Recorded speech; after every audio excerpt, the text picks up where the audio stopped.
In Isaiah chapter 6 verse 10 and in Revelation chapter 4 verse 8, you say 24 elders and the host of heaven, they bow down every day, worshiping the Lord, saying, Holy, holy is the Lord. Every time they raise their head, they see another dimension of God. And they say, wow. They bow down again in worship. And when they raise their head again, they see another dimension. Because our God is the multi-breasted one. He can never be exhausted.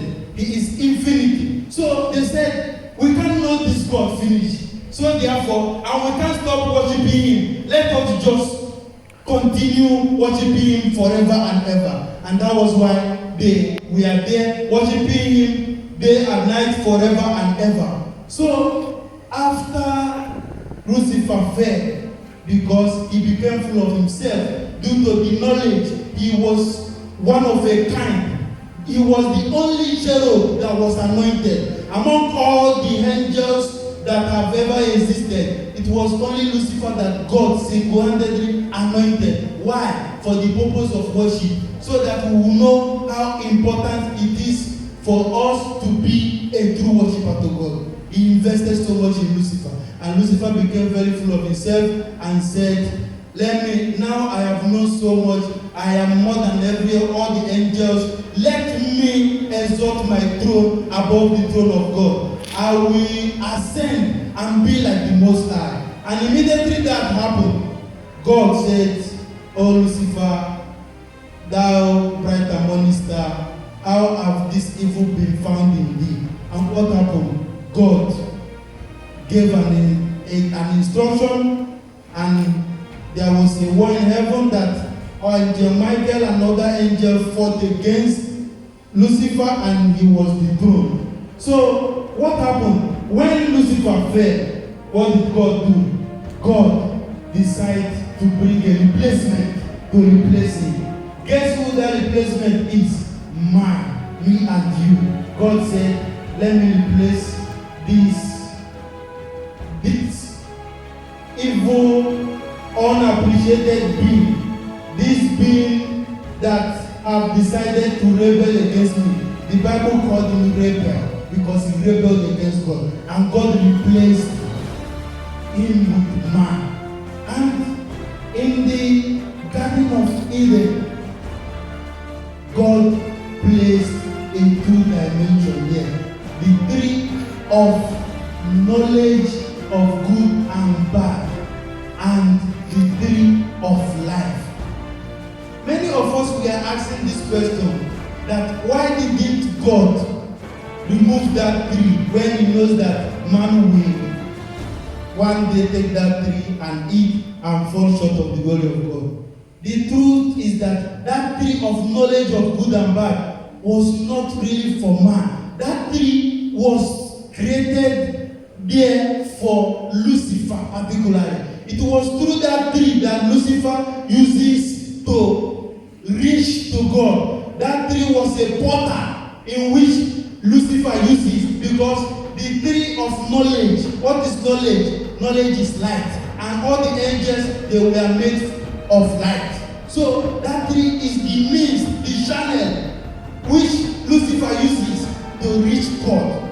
But when God created man, and man has this duality to function in earthly realm and in heavenly realm, God decided and said, okay, as long as man is still in heavenly realm, in the spiritual realm and the physical realm, let me put him in the same realm. That was why man was put in the Eden. And there is something you need to know. The Garden of Eden, Adam was not the first person to live in the Garden of Eden. The Garden of Eden, the first person to have existed in the Garden of Eden was Lucifer. That was where he carried his operation.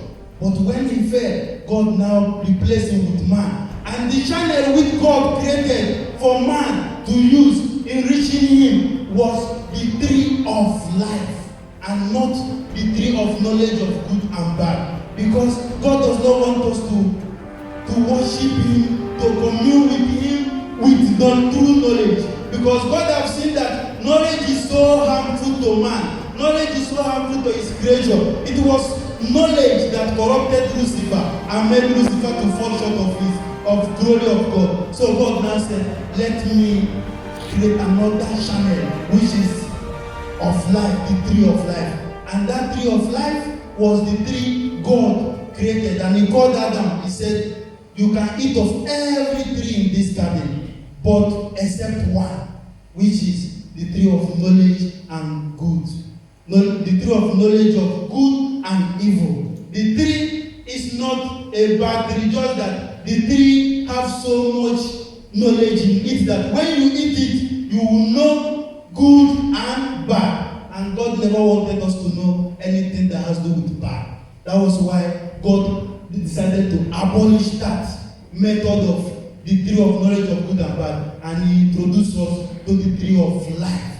And that was why, for the first time, God created man in his own image and likeness. Where I'm going, I want us to know, I want us to understand who we are and what we are to do. That for you to be a true worshiper, you must understand your beginning, the genesis of who you are, so that you can be able to render your worship undiluted to your Heavenly Father. So when God created man and he said, eat of every tree except this one, then what happened?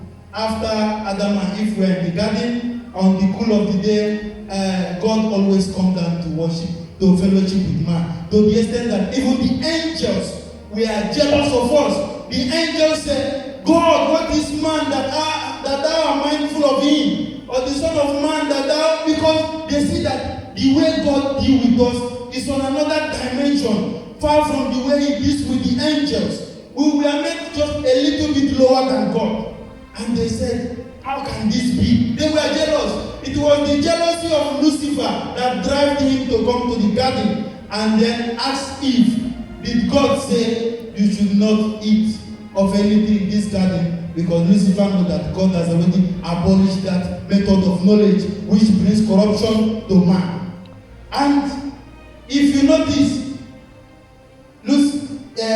Eve said, no, we can eat of any tree apart from one, which the one, because the tree of life and the tree of knowledge of good and bad were in the center of the garden. So Lucifer now said, no, that tree that God said you should not eat, you are not, it's a lie. He does not want you to eat that fruit because he knows if you eat it, you will become like him. You will be like him and you will know so much just like the way he did. And that is why the devil is a liar, because from the beginning we were never supposed to be like God, because we are already like God. He created us in his own image and his likeness. And man has always, Adam from the beginning has always been like God. You remember when God caused Adam to sleep, and from his sleep he took out a bone of his sleep and created woman.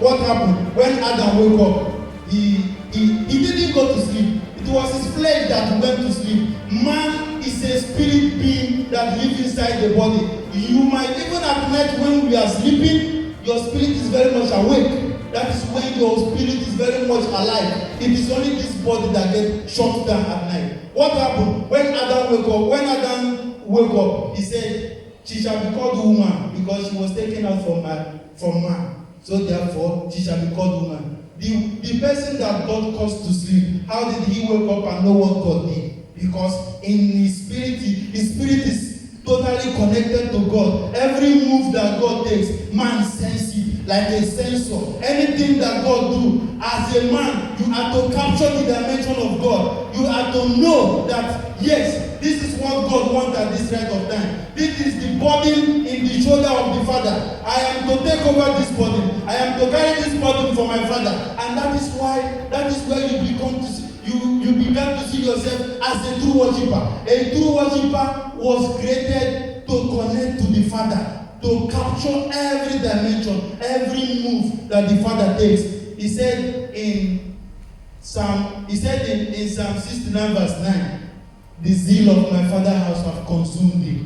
And the reproach of those that reproach him has fallen on me. As a child of God, the zeal of your Father's house is to consume you. You come to church, you see how this is, you see that this thing is not supposed to be so.